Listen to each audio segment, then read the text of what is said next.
नमस्कार दोस्तों, जय हिंद, वंदे मातरम।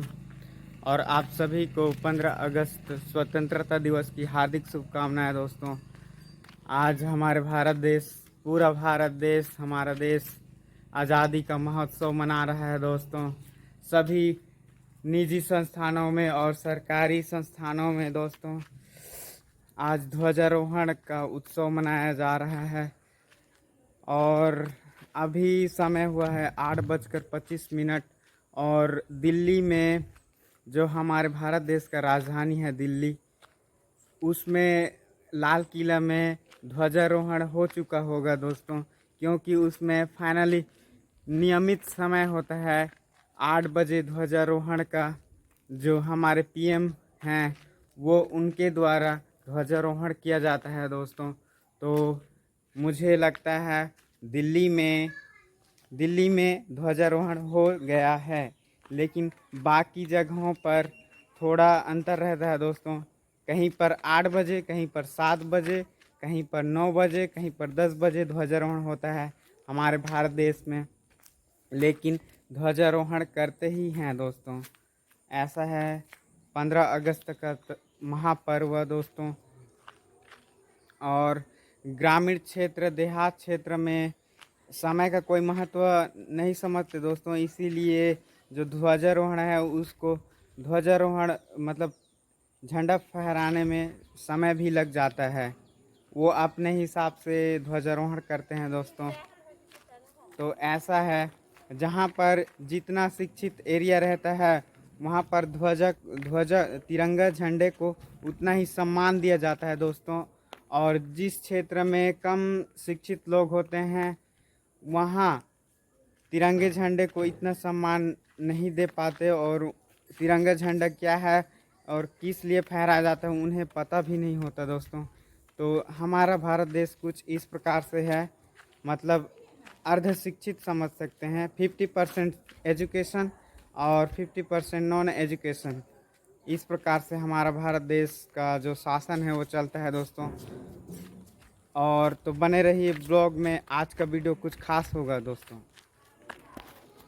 तो दोस्तों, इस स्वतंत्रता दिवस जो है वो तो आप सभी लोग जान रहे हैं कि हमारा देश जो है 15 अगस्त सन 1947 को आज़ाद हुआ था दोस्तों। और हमारे देश को आज़ादी दिलाने के पीछे बहुत सारे सपूतों ने अपने जानें गंवाई दोस्तों। किसी को सूली पर चढ़ा दिया, किसी को फांसी की सज़ा दे दिया गया, और किसी किसी को मतलब ऐसे ही गोलियों से भून दिया गया, किसी को तोप से उड़ा दिया गया। तो दोस्तों, इस प्रकार से हमारे देश को आज़ादी मिला। और जो है आज़ादी दिलाने के दो दल थे दोस्तों, एक नरम दल और एक गरम दल। गरम दल के जो नेता थे उन्हें मुझे नहीं पता, लेकिन जो नरम दल के जो प्रमुख नेता थे वो हमारे बापू थे, जो राष्ट्रपिता कहते हैं, स्वर्गीय श्री महात्मा गांधी जी थे। जो अभी भी उनका जो फोटो है वो नोटों में छपता है दोस्तों। तो उन वीर सपूतों को मेरा सलाम और जय हिंद, वंदे मातरम है।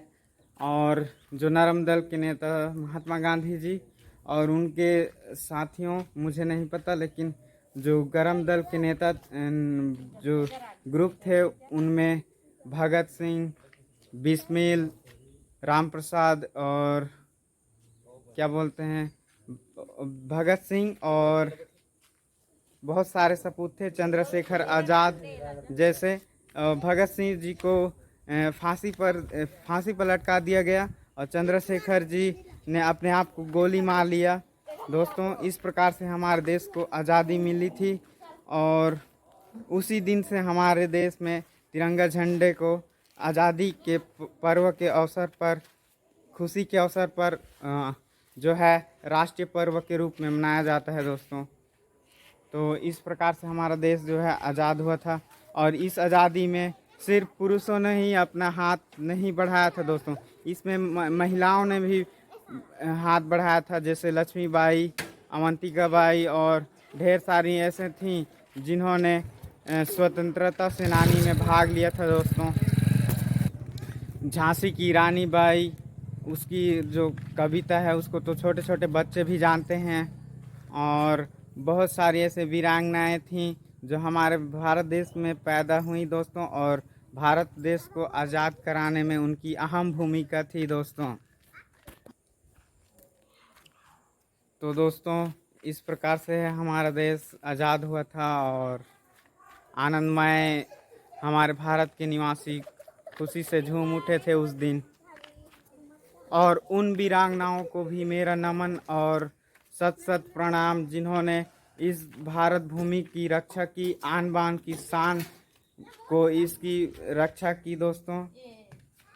तो दोस्तों देख सकते हैं ये जो मैं जिस जगह पर आया हूँ वो प्राथमिक शाला बटांगर है, तहसील लेलूंगा, रायगढ़।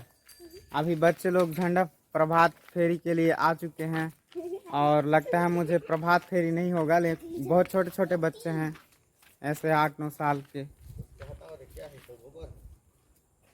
8-9 साल के हैं। और ग्रामीण बुजुर्ग भी आ चुके हैं और महिलाएं भी आई हैं दोस्तों, देख सकते हैं। और इधर जो है ध्वजारोहण के लिए पूजा आरती और थाली फूल माला जो नारियल जितना भी लगता है वो यहाँ पे सज चुका है, देख सकते हैं।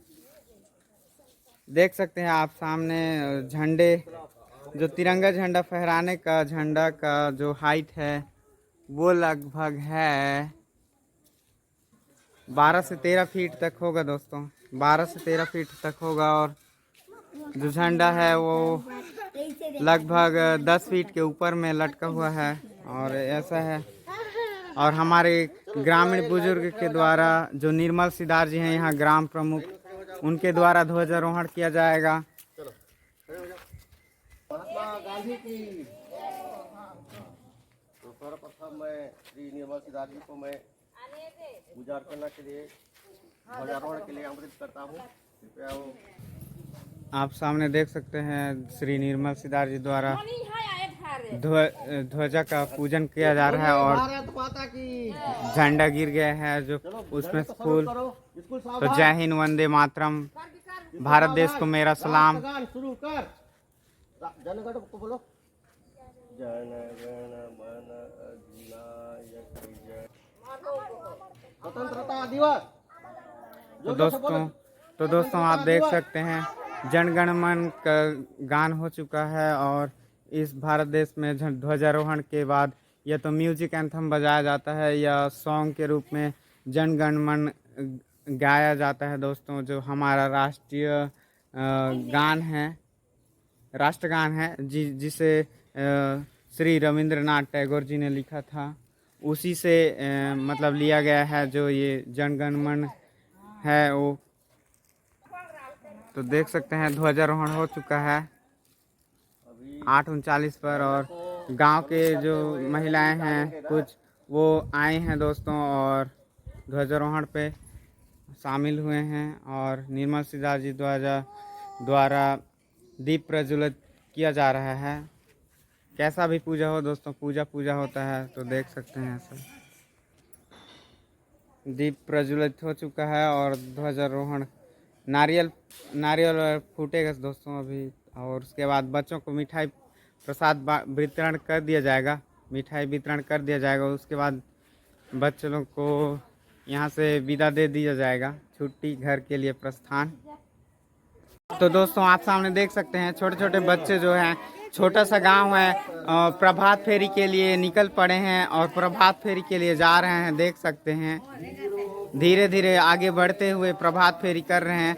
और पीछे पीछे जो ग्रामीण के लोग हैं वो लोग भी पीछे पीछे जा रहे हैं और आगे में है जो बच्चे लोग हैं वो जा रहे हैं दोस्तों, इस प्रकार से देख सकते हैं। और गांव की महिलाएं जो हैं उनके साथ सहयोग के रूप में पीछे से चलती हुई आगे बढ़ती हुई बच्चों के सहयोग में, देख सकते हैं उधर। तो दोस्तों आप सामने देख रहे हैं जो तिरंगे झंडा है उसमें 3 रंग प्रमुख होते हैं दोस्तों, और जो उस तीनों रंगों के बीच में सेंटर में होता है अशोक चक्र, जिसे स्तंभ, सारनाथ स्तंभ से लिया गया है इस अशोक चक्र को। और अशोक चक्र जो है वो नीला कलर का होता है दोस्तों। और नीला कलर का हमारा पृथ्वी भी नीला ग्रह है दोस्तों। समुद्र है 3/3 और हमारा जो भूस्थल है वो 1/3 है। तो हमारे पृथ्वी को नीला ग्रह भी कहा जाता है दोस्तों, आप सभी जानते हैं। इसीलिए जो अशोक चक्र है उसका कलर नीला रंग का होता है। और उस अशोक चक्र में 24 तीलियां होती हैं दोस्तों। और उस 24 तीली का जो मायने भी होता है, उसका मतलब भी होता है, लेकिन मुझे नहीं पता दोस्तों। लेकिन जो अशोक चक्र है वो हमें यह ज्ञान देता है कि 24 घंटे कार्य करते रहें, 24 घंटे कार्यरत पर रहें।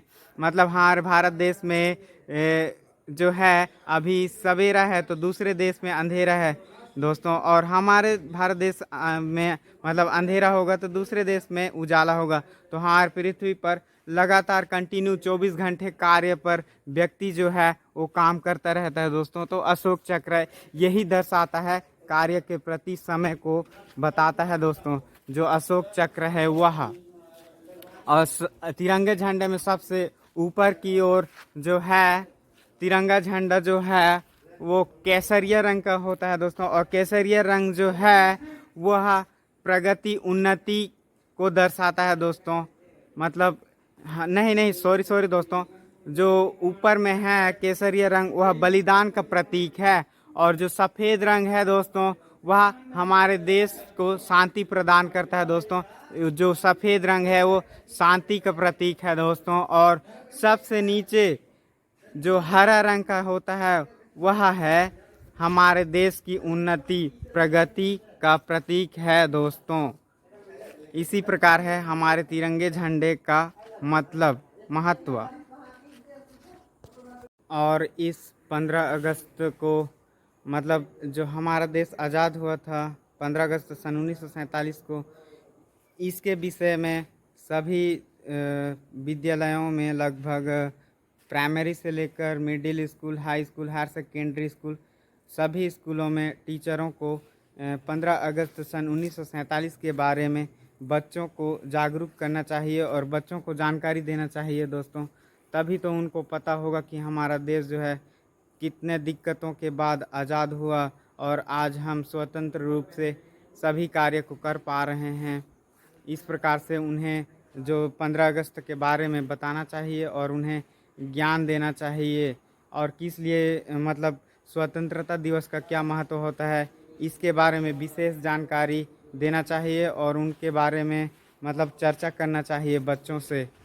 तो इसी प्रकार से हमारा जो देश है जो अंग्रेज़ों से लड़ा और अंग्रेज़ों से अपनी गुलामी को मतलब छुटकारा पाया था दोस्तों। मतलब हमारे भारत देश के जो सेनानी थे, वीर सेनानी, वे अंग्रेज़ों को खदेड़ कर भगा दिए दोस्तों दूसरे देश, उनके वो देश वापस भगा दिए। और उस दिन से मतलब है जो इस आज़ादी के पर्व को मनाया जाता है। तो दोस्तों आप सामने देख सकते हैं बच्चे लोग जो हैं गांव से प्रभात फेरी करके वापस आ चुके हैं।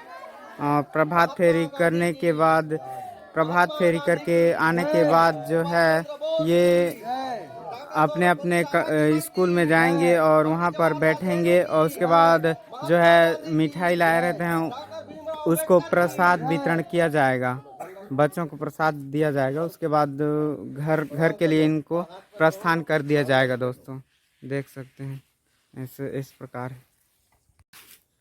तो दोस्तों आपने देखा छोटे छोटे आंगनवाड़ी केंद्रों और प्राथमिक शालाओं में जो है वो जो स्वतंत्रता दिवस है उसका पर्व को इस तरह से आयोजित किया जाता है या मनाया जाता है दोस्तों। और जो बड़े बड़े संस्थाएं हैं, चाहे सरकारी संस्थाएं या प्राइवेट संस्थाएं हैं, उनमें कुछ अलग कार्यक्रम किया जाता है। मतलब कुछ बड़े ढंग से सजावटी कार्य किया जाता है और वहाँ पर सांस्कृतिक कार्यक्रम रखे जाते हैं। जैसे कि दिल्ली में परेड वरेड किया जाता है दोस्तों, सैनिकों द्वारा। विभिन्न क्षेत्र के जो सैनिक हैं वो परेड के लिए आते हैं और वहाँ पर विभिन्न प्रकार की झांकियाँ होती हैं। हर जिले से, हर राज्य से वहाँ पर झांकियाँ प्रदर्शित होती हैं दोस्तों। मतलब विभिन्न प्रकार के, जैसा हमारा छत्तीसगढ़ पहले धान का कटोरा था, तो धान का कटोरा जैसे मॉडल बनाकर उसमें गाड़ी चलाया जाता है। परेड में जो दिल्ली लाल किला है उसके सामने में झंडा ध्वजारोहण के सामने में परेड दिखाया जाता है। झांकी हर राज्य का, जो हर राज्य, जैसे हमारे छत्तीसगढ़ राज्य धान का कटोरा है, तो धान की कटोरा कुछ ऐसे मॉडल बनाकर वहाँ पर प्रदर्शन किया जाता है। और दूसरे राज्य जो फेमस है, जिस चीज़ के लिए फेमस है जो राज्य, उसी राज्य का झांकियाँ प्रमुख रूप से प्रदर्शन किया जाता है दोस्तों। और वहाँ पर महान पर्व के रूप में आयोजित किया जाता है हमारे भारत देश की राजधानी दिल्ली में। और वहाँ पर वायुसेना जो अपने वायुयान से आकाश में मतलब फ्लाई करते हुए जो तिरंगा झंडा के फव्वारा छोड़ते हैं दोस्तों, वो हमारे भारत देश के वायुसेना है। और जो थल सेना है वो पैदल चलते हुए परेड करते हैं दोस्तों, हाथ में बंदूक लिए हुए और तलवार लिए हुए परेड करते हैं। 1 2 3 1 2 3 1 2 3 ऐसे गिन करके कदम ताल करते हुए आगे बढ़ते हैं। और जो है घुड़सवार भी आते हैं थल सेना में दोस्तों। और जो समुद्र तट के किनारे जो पहरा देते हैं वो सैनिक भी वहाँ पर मौजूद होते हैं। और प्रमुख हमारे भारत देश के जो पदाधिकारी हैं वहाँ पर उपस्थित होते हैं दोस्तों।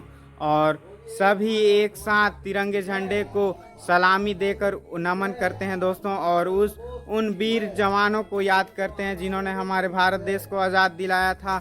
और उन वीरांगनाएं, उन माताओं, उन देवियों को याद किया जाता है दोस्तों जिन्होंने हमारे भारत देश को आज़ादी दिलाने में अहम भूमिका निभाई थी, उनकी यादों में।